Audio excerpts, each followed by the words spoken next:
He's a former AAA developer and designer, now CEO of his own company, Cardboard Utopia. He successfully launched his Kickstarter campaign for his first game, Children of Zodiarcs. Ladies and gentlemen, Jason Kim. Welcome, Jason. Hey. Thanks for coming.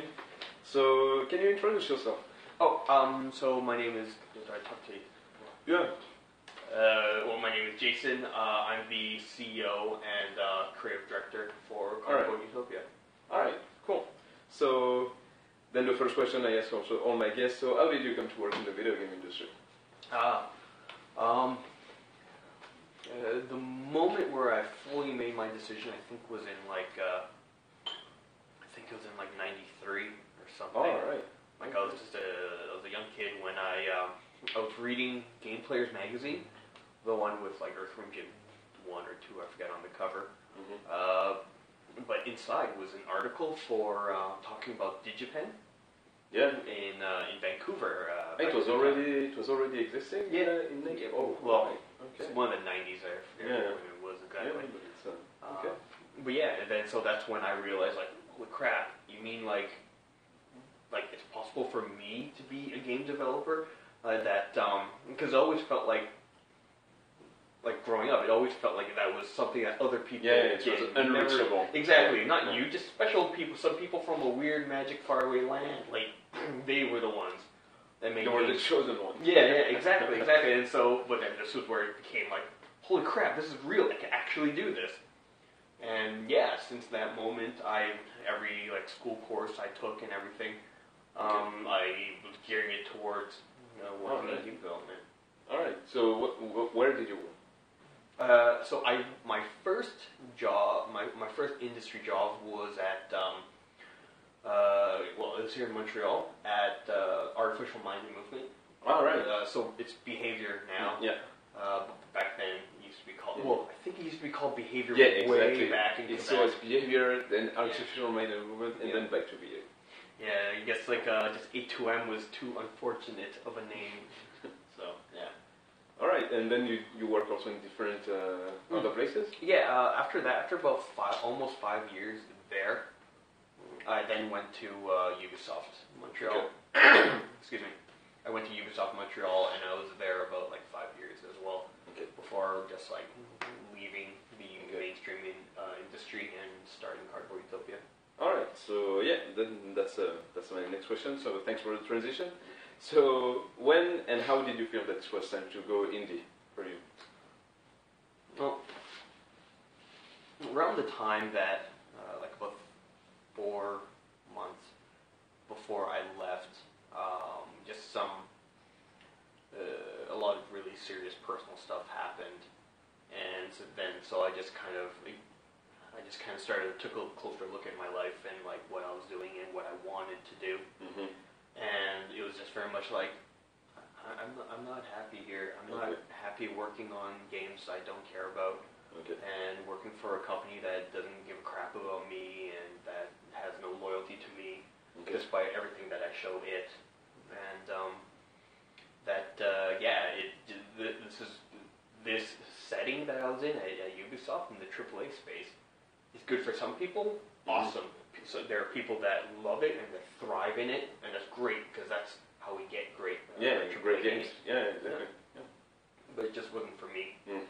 So I was like, I got into the industry to make like more creative, more like personally creative and fulfilling games. And, you didn't want to fulfill the personal goals of other people. You wanted to fulfill yours. Yeah, pretty much that. And like, we don't like, what was it? I did with one of my lead game designers. We did a calculation of like, all right, if you're working on games that are about like 3 years long, and assuming you retire at 60. That gives you like less than 10 games to do. Yeah, that's true. And it's like, no, I don't. That's not many. And so I'm just I'll do something more for myself. Okay. Yeah. So this is when you're. So do you remember when it was? The year you left Ubisoft? Oh, I left in November 1st, 2013. That was my last day. Okay. I believe. All right. Okay. So, did you? So yeah, I assume you really thought about going indie. You didn't like you just woke up one day, give your resignation, and just start a studio. No, I mean, it is definitely something that had been growing, and it's something I've definitely been thinking about more and more as the years had gone on. That I was thinking about the moving to that, like, I don't know, about like, more seriously in 2011, I think. So 2 years before I left, but it was always something stopping, like, you feel comfortable in like a very stable, well-paid job. Yeah, it's really stable. You don't risk losing your job, except if you're doing a crappy job. If you're doing a good job, you don't risk losing your job, like from the day to the other. Okay, so then with Cardboard Utopia, you were part of Execution Lab's first cohort. Well, they're the first cohort of their new program. Because like before they did the incubator thing of like 2 years, I think they did 2 years of incubator. All right. Where like Kid Fox, Double Stallion, North Spell, they were part of it. But we were the first of the new like 3-month accelerator program. All right. Okay. So, were you a complete team when you joined the accelerator program already, or did you like gather some other people in the process? Specifically for the accelerator, no. The only person that we whose responsibility that we upgraded was Rico. She went from community manager to taking care of community management and business. Okay. But we had a I mean, at that time when we started, it was me, Mariko, Denis, and Erica at the company. All right. Okay. So, was Execution Labs your first option to go? Your first and only option to go indie, or did you want to try also by yourself? I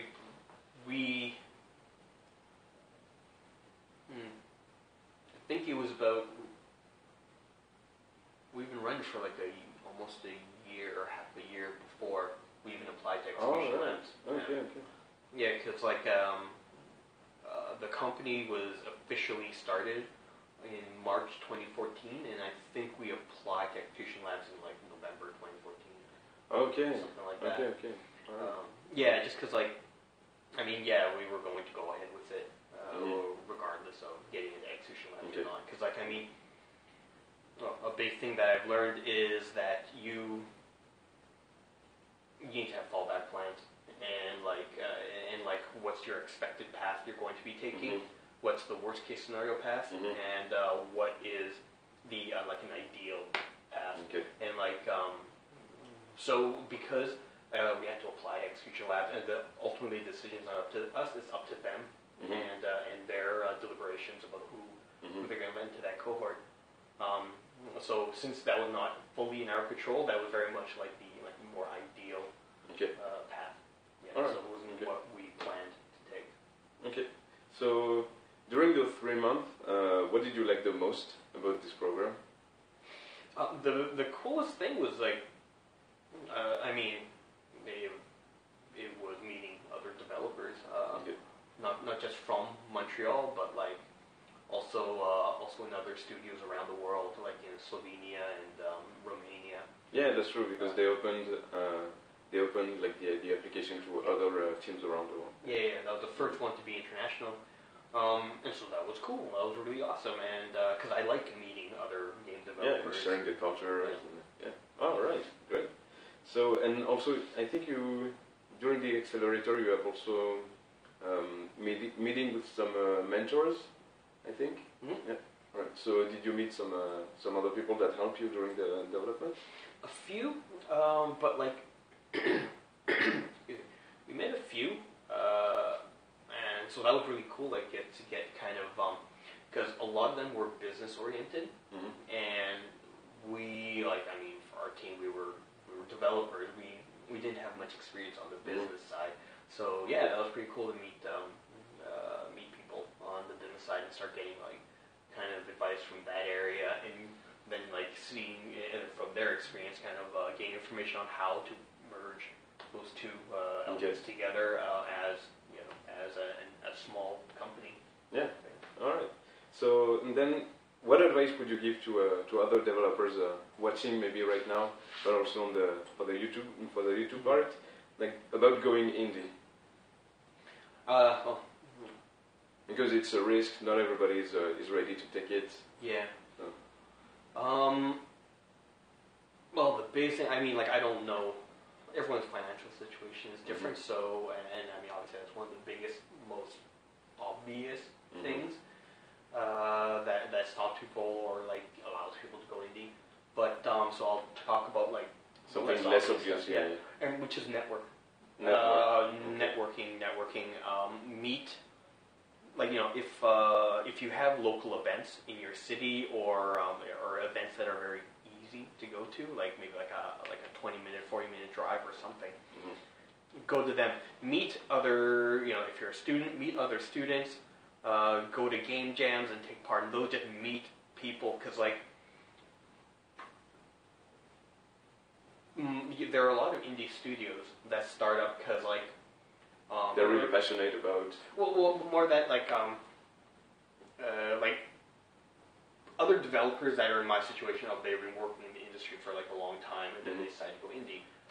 There are a lot of them that they kind of form a team, like a group of friends or like-minded individuals, inside whichever company they're working at, and then they leave and form their own studio, and then they cover all the roles, and so they can just get moving right away. My situation was different in that it was just me. It was just me alone, and like, all right, I kind of had to gather people around me. And what made that it is not something that was easy, but it was definitely something that was it's something that worked out, and it worked out because I gathered because I like those are my friends, people I knew, people I worked with, people I talked with at work. So we were really able to get moving as fast as we did and progressing as much as we did because I had a lot of network or a lot of contacts in place. I already had an established network of like other developers, other indies, other students, and everything like that. All right. Yeah, so that's kind of the big thing. Like maybe you'll start it on your own, but ultimately you're not going to be able to do the game on your own. So it's good to build that network around you. Okay. All right. So networking, guys. So if you want to go indie, so yeah, make sure you have a contact book really full of different people. And just kind of something I want to say that like I've met a lot of people that don't know how to network because they've never been in those situations, so it's very understandable. But like, really don't. If you're at an event, don't feel bad about bothering people. Like, just stand into join into a conversation, listen, and then just start embedding yourself in it. Because these people are also there to meet other people. So there's nothing wrong with you introducing yourself or you talking to them. That's what events like that are about. So just go talk to people, introduce yourself, ask what they do, and then a conversation will start. All right. So now talking about Cardboard Utopia. So you started with 4 people. Okay. So how many are you right now? We are 5 full-time employees and 2 kind of part-time pro bono people. Yeah. All right. Okay. Cool. So what is your role in the company? My role is I'm in charge of the company and in charge of the project, and make sure that everything happens on the business side and development side. And I also do some 3D modeling. All right. Okay. So yeah, when also it's something maybe it's worth remembering that when you're indie, you have to wear a lot of caps. It's not like only one stuff. So you can be a specialist in something, but you will realize that you will have to learn to do some other stuff. So And what games did you work on previously with Cardboard Utopia? Was there just one game with Execution Labs? Yeah, the Children of Zodiarcs is our very first game as a studio. Yeah. Okay, so this was the game you were also working on back when you were at Execution Labs? So yes and no.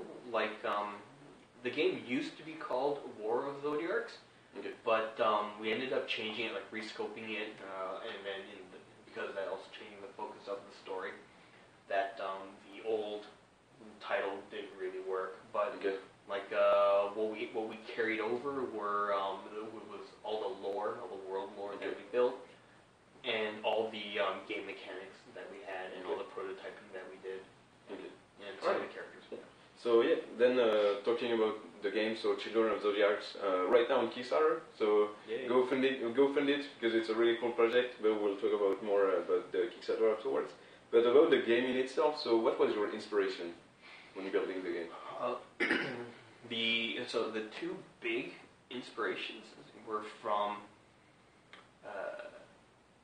The first one was really Arkham Horror, the board game. Okay, I don't know it. Well, it's something like Fantasy Flight, I think, make it, and it's in the H.P. Lovecraft like Cthulhu mythos. Oh right. And it's an inspiration because like, so I was like, I'm into board games, and so like a friend told me about this, so I was really excited about Arkham Horror, and then I gathered a bunch of friends. I bought the game, gathered a bunch of friends, and then we played it. And we weren't really big fans of it. For me, the big issue was that like it's a cooperative game, you against like the opposition, the game itself. Okay. But the game, it doesn't make any decisions at all. It responds to nothing. Like it's just random. It's pretty much just random card draws from like an encounter deck type of thing. And my issue with that was, as a player, all you're doing is reacting. You're never making like strategic and tactical decisions so that the game reacts to you. Yeah, because it has just you play not to lose. Yeah, and that's it, right? I mean, yeah, there's definitely a lot more nuance to that, but that's generally the feeling that I had. And those are things that like games do awesomely. Games can have like a non-player opponent react to you. You know, it can with like game AI and everything like that. And so that's kind of where it started. Of like, because like I really loved the game mechanics of Arkham Horror. I really loved the whole feeling of like surprise and anticipation and tension. They came from like like drawing cards to purchase items and rolling the dice to do your attacks or just skill checks, etc. But that you could also like it wasn't just pure random. Like you can also influence that randomness by like playing ability cards or using items to increase to add more dice to your roll. So yeah, that whole that experience of like that of the unpredictability and also being able to influence that luck is what really started everything for what Children of Zodiarcs is now. And that's the board game side. That's where the cards and dice element come in. And where it's a tactical JRPG comes from like really like I was like, I really want to play more games like Final Fantasy Tactics. And there are none that I found. None that like really capture the magic of it. It was really one of a kind. And so I was like, fuck it, I'm gonna make one. All right. And that's it. Because like I mean, huge love for those types of games. Like I mean, like Shining Force was on the Genesis was like the very second game that I fell in love with. Right. Okay. Yeah, like the first being Final Fantasy 4. Okay. But yeah, like Shining Force, I was like, oh man, I have 12 units and I'm moving them around and this is crazy. Like, oh, it's such an amazing game. Yeah, just really good. All right. Okay. Thanks for watching part 1 of this interview. Part 2 is coming up shortly. And if you have any question, remarks, just put them in the comment section below and I will join the discussion.